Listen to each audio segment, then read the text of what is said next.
Baik, Assalamualaikum warahmatullahi wabarakatuh.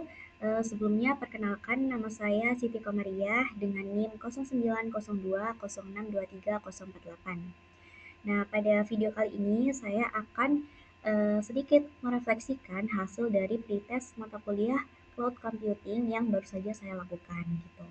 Jadi di sini saya sudah melakukan pretest, self pretest dengan 40 soal begitu. Dan di sini saya juga sudah membuat pretestnya dari Google AI Gemini begitu, seperti yang sudah disampaikan gitu. Nah, dilihat di sini dari hasil pretest tersebut, saya berhasil menjawab benarnya itu 29 dari 40 soal.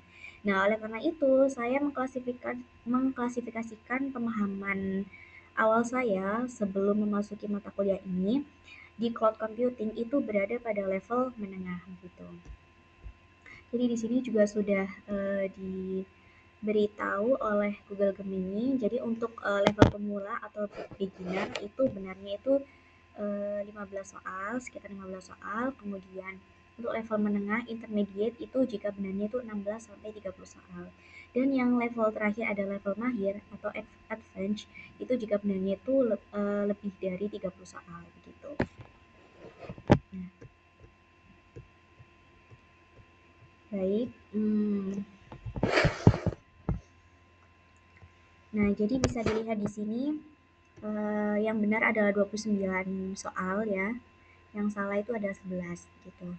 Jadi yang didapat dari saya, keunggulannya yang pertama adalah arsitektur dan scalabilitas cloud. Jadi di sini itu saya sudah bisa memahami konsep scalabilitas seperti auto scaling, terus vertical scaling, dan juga penggunaan load balancer serta CDN untuk menjaga performa dan mendistribusikan lalu lintas aplikasi. Kemudian yang kedua ada manajemen biaya dan nilai bisnis. Di sini juga saya sudah sedikit menguasai dengan baik aspek dari financial cloud. Jadi termasuk transisi dari CapEx ke OpEx gitu. Perhitungan total cost of ownership atau TCO dan juga alasan strategi bisnis mengadopsi cloud native gitu. Lalu yang terakhir yaitu penyimpanan dan juga kepatuhan data atau compliance gitu. Di sini juga saya alhamdulillah unggul dalam membedakan 3 penyimpanan yaitu ada object storage, kemudian ada data warehouse gitu. Dan sangat mengerti terkait isu kepatuhan privasi yaitu data sovereignty termasuk regulasi lokal seperti UU PDP gitu. Nah, untuk area fokusnya yang pertama adalah model layanan cloud LAS, PAAS, SAAS. Nah, di sini saya memang merasa agak bingung dan sulit gitu. Jadi masih sering tertukar dalam membedakan karakteristik dan contoh nyata dari model layanan cloud gitu. Jadi mungkin bisa lebih lanjut mempelajari tentang perbedaan dan tanggung jawab di antara tiga model layanan cloud tersebut gitu. Jadi saya sering salah di bagian model layanan cloud tersebut. Kemudian yang kedua ada teknologi dasar dan juga deployment. Nah, di sini konsep dasar seperti virtualisasi atau virtualization, kemudian containerization, edge computing, dan konsep deployment seperti hybrid cloud serta multi AZ itu perlu diperdalam kembali karena di situ menurut saya lebih belum seberapa paham terkait tentang teknologi dasar dan juga deployment ini. Kemudian yang ketiga ada strategi migrasi dan konsep keamanan dasar. Nah, di sini mungkin dari Gemini itu bisa lebih meningkatkan pemahaman saya mengenai perbedaan metode migrasi seperti lift and shift, kemudian versus refactoring, serta konsep keseluruhan dari shared responsibility model dan tujuan dari high availability gitu. Nah, di sini juga ada beberapa saran yang bisa dipakai untuk belajar. Jadi bisa dibuatkan ringkasan audio yang dipersonalisasi terkait konsep-konsep penting untuk terus belajar. Kemudian membuat set kartu tanya jawab lengkap dari semua materi kuis yang sudah diberikan oleh Gemini gitu. Kemudian adalah pelajari, jadi membuat panduan belajar komprehensif berdasarkan materi yang saya pelajari gitu. Jadi begitu ya untuk di sini saya juga sudah meninjau. Ya, di sini untuk yang pertanyaan pertama ini saya sudah benar ya. Kemudian, nah di sini seperti yang saya jelaskan sebelumnya, saya kurang memahami antara model layanan cloud itu tadi. Jadi ada 3 model layanan cloud tadi, itu saya masih belum paham gitu. Di sini saya menjawab platform as a service gitu. Karena yang apa ya, model layanan cloud di mana penyedia menyewakan infrastruktur IT dasar seperti server, mesin virtual, jaringan, dan sistem operasi. Ini saya kira platform ya, karena dia kayak menyediakan server, mesin virtual itu.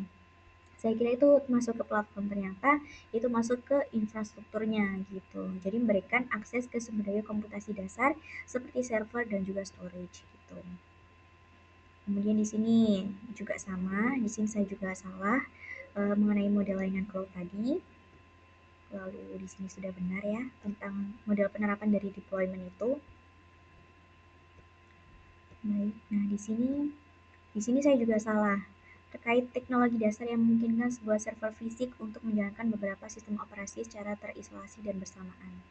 Gitu, ini juga salah. Oke. Di sini juga salah. Nah, ini bagian teknologi yang bungkus aplikasi beserta seluruh dependensinya. Ini saya juga salah, saya menjawabnya containerization. Gitu.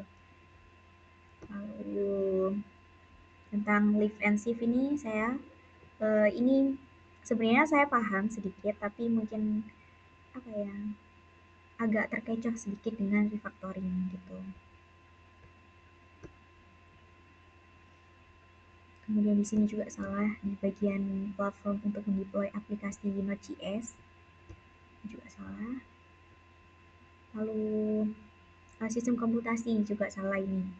Di sini saya mengiranya adalah grid computing, ternyata adalah edge yang mengurangi jarak komunikasi data, memproses informasi di tepi jaringan. Kemudian ini juga salah terkait kombinasi pengguna antara private cloud dan juga public cloud.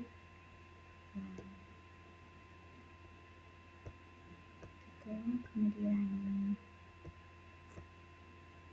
nah, di sini saya juga salah terkait arsitektur di mana database itu mereplikasi salingannya secara sinkron ke lokasi fisik lain gitu. Kemudian ini prinsip penyedia cloud mengamankan infrastruktur cloud, ini juga saya masih salah.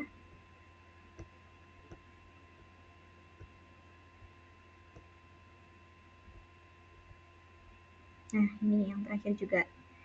Ini agak sedikit kegocek ya pertanyaan ke-39 ini, dan selesai gitu. Baik, jadi terima kasih. Jadi tugas video ini menyadarkan saya area mana saja yang harus saya fokuskan selama 1 semester ke depan.